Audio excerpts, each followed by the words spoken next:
Hi friends, তো আজ আবার অনেক দিন পরে চলে এসেছি তোমাদের জন্য একটা নতুন রেসিপি নিয়ে। তো দেখো, তোমরা এই শাকটা দেখতে পাচ্ছ, এটা কিন্তু ডিমের শাক। আজ আমি বানাবো ডিমের শাক দিয়ে আলু বেগুন দিয়ে চচ্চড়ি। তোমরা দেখতে থাকো। দেখো, এখানে কিন্তু আমি একটা হাফ বেগুন আর একটা ছোট্ট দেখে আলু কেটে নিয়েছি। এখানে আমি কড়াইটা চাপিয়ে দিয়েছি, কড়াই গরম হয়ে গেছে আর আমি এতে তেলটা দিয়ে দেবো।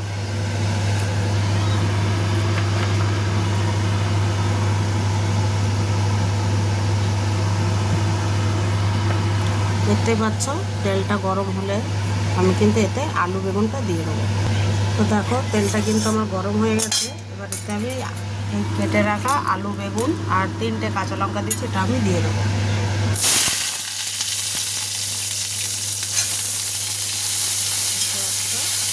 এটাকে কিন্তু আমি আগে ভালো করে ভেজে নিতে হবে সুন্দর করে।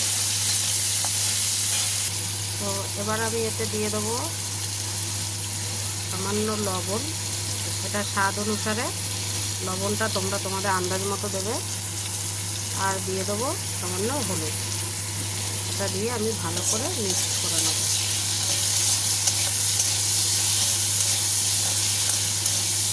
এবার আমি আলু বেগুনটাকে ঢাকা দিয়ে দেবো, এটাকে আলুটা আর বেগুনটা ভালো করে সিদ্ধ হওয়ার জন্য। তো দেখো বন্ধুরা, আমি কিন্তু আলু বেগুনটাকে একবার ঢাকনা তুলে নাড়িয়ে দিয়েছিলাম। দেখো, আলুটা আমার সিদ্ধ হয়ে গেছে, দেখতেই পাচ্ছ। আর একটুখানি এটা হবে। দেখো, আলুটা সিদ্ধ হয়ে গেছে।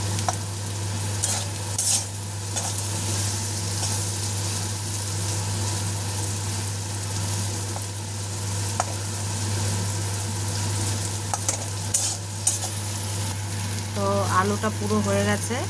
আর এদিকে দেখো, আমি শাকটা সুন্দর করে বেছে ধুয়ে নিয়েছি। এবার আমি শাকটাতে দিয়ে দেবো। দেখতে পাচ্ছ, এবার কিন্তু আমি শাকটাকে এর সাথে নাড়িয়ে চাড়িয়ে মিশিয়ে দেবো। এই শাকটা কিন্তু সাদা খুব সম্ভবত দেশের বাড়ি বেশি পাওয়া যায়। গ্রামের দিকে মাঠে ঘাটে হয়ে থাকে, যেখানে দেখবে পুকুর ছিল সেখানে এখন জল নেই, সেই ডোবাটা শুকিয়ে গেছে, সেখানটাতে দেখবে এই শাকগুলো হয়। আর ডিমের শাক খাওয়া কিন্তু খুবই ভালো, যেহেতু এটা একটু তেতো টাইপের হয় শাকটা, কিন্তু একটু না, এটা ভালোই তেতো। তো তোমরা কারা কারা খাও অবশ্যই কিন্তু কমেন্টে জানাবে। এবার আমি শাকটা দিয়ে এটাকে একটু ঢেকে দেবো।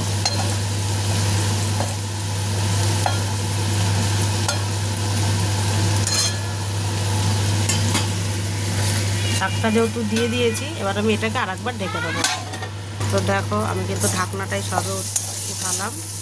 দেখতে পাচ্ছ, দেখো, এটাকে কিন্তু এইভাবে একটু এরকম করে ঘেঁটে দিতে হবে, সামান্য, বেশি না। শাকটাও কিন্তু হয়ে গেছে। তো তোমরা কারা কারা এরকম ডিমের শাক খেতে পছন্দ করো অবশ্যই কমেন্ট করে জানাবে।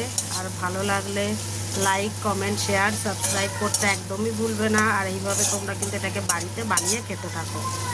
আর খেয়ে সবার কাছে দেখবে, জিজ্ঞাসা করবে যে এটা খেতে কেমন হয়েছে। এতে কিন্তু তেতো ভাবটা একটু কম কম লাগে, যেহেতু আলু বেগুন দিয়েছি। তোমরা, আমি আবারও বলছি, লাইক, কমেন্ট, শেয়ার করতে ভুলবে না। আর সাবস্ক্রাইব করতে তো একদমই ভুলবে না। তো তোমরা ভালো থাকো, সুস্থ থাকো, খেতে থাকো। আমার কিন্তু ডিমের শাকটা আলু বেগুন দিয়ে তৈরি হয়ে গেছে।